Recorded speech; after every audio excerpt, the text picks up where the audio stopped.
Jurassic World Evolution 2 is a sandbox park builder set in the Jurassic universe. It was released in 2021 and is still being supported, with the Prehistoric Marine Species Pack and Free Update 7 releasing soon.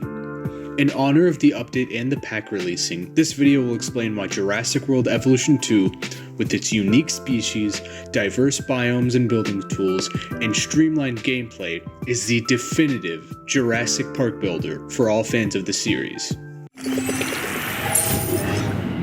Is Jurassic World Evolution 2 a perfect game? No. However, especially compared to its predecessor, it has a swath of creative tools and capabilities. These tools were especially helped by the updates to the game.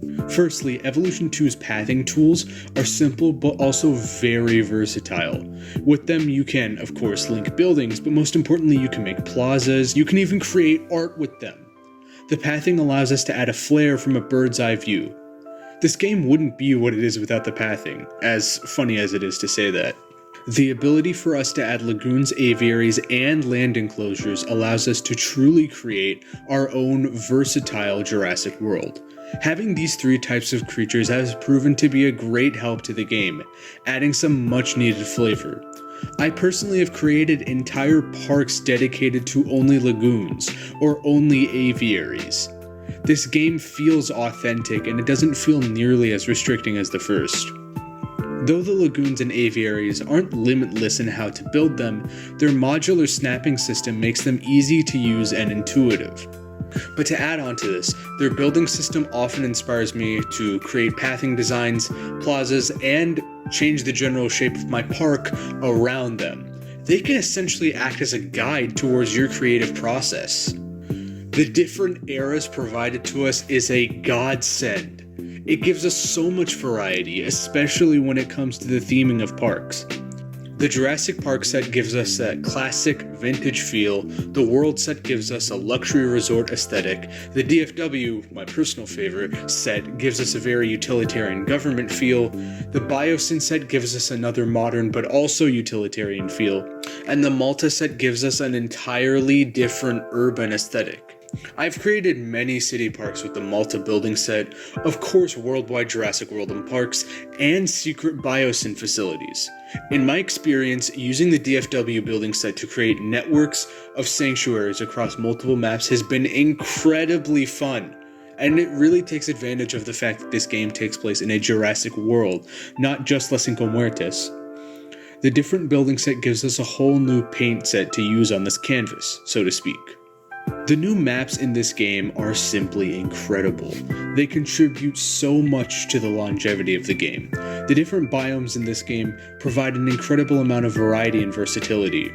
You could make a scorching wasteland in Arizona if you really wanted, or you could build in the Mediterranean, the marsh-like temperate rainforests of Biosyn Valley, the snowy taiga of Canada, or the autumn forests of Pennsylvania. It all provides an incredible backdrop to your park.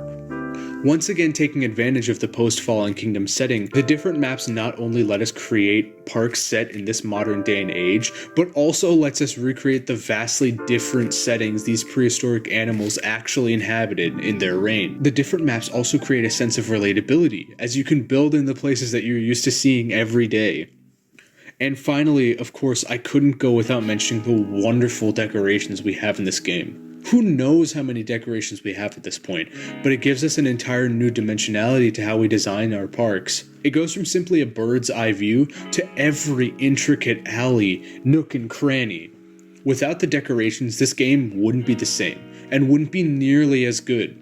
The decorations allow us to add those small touches that add untold regions of personality to each and every one of our builds. We can make them feel rustic and lived in, or we can make them look graceful and beautiful. I, personally, simply adore using the DFW decorations for my build. Now, I know I have to address the other modes in the game. I have to admit, I'm not a massive fan of challenge mode, but that doesn't mean it's necessarily bad. They're just not for me. The challenge modes do provide, well, a real challenge, and makes the player learn the ins and outs of the game properly in order to take advantage and complete them. And since it's no longer mandatory to play the challenge mode, they provide a very nice side opportunity for you to play in case you want some variety. I have quite enjoyed the campaign modes, I have to say. I feel, especially compared to the first game, that they take advantage of being tied to the films. The DFW campaign was a lot of fun, and I felt it truly fleshed out the idea of dinosaurs being in our own world. It was very engaging going across America and capturing all of these different species. The Biosyn campaign provides a very interesting prologue to Dominion, well, other than the actual prologue. It not only shows how Biosyn Valley was built, but allows you to build it.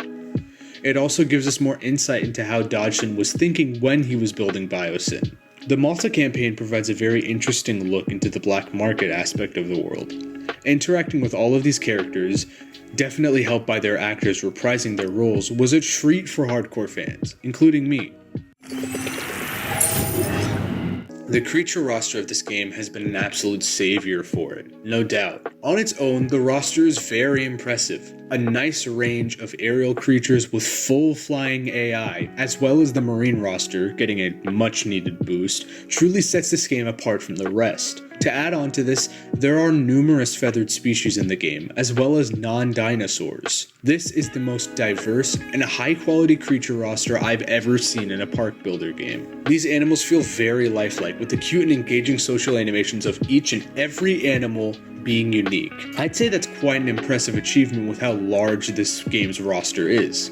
Especially with the new marine social animations being added, these animals have a whole new level of interaction with them. I often just spend my time watching them because of how high quality these creatures are. I especially enjoy watching the pterosaurs, which are another technical achievement. Let me remind everyone, the pterosaurs in this game are the first flying animals with full 3D pathfinding AI in any park builder game. That's insane! These animals have a lot of work put into them, and nobody can deny that. The creatures in this game feel so authentic to the movies and the show. The designs are almost exact to the media, and it gives a sense that you can really release these animals in your own creations, your own parks. Though I had my doubts about it, it's clear now that Frontier is dedicated to bringing every on-screen creature to the game, and that shows true respect to Jurassic fans who have stuck around throughout the entire series. It expands the roster and makes the game feel at home in the universe.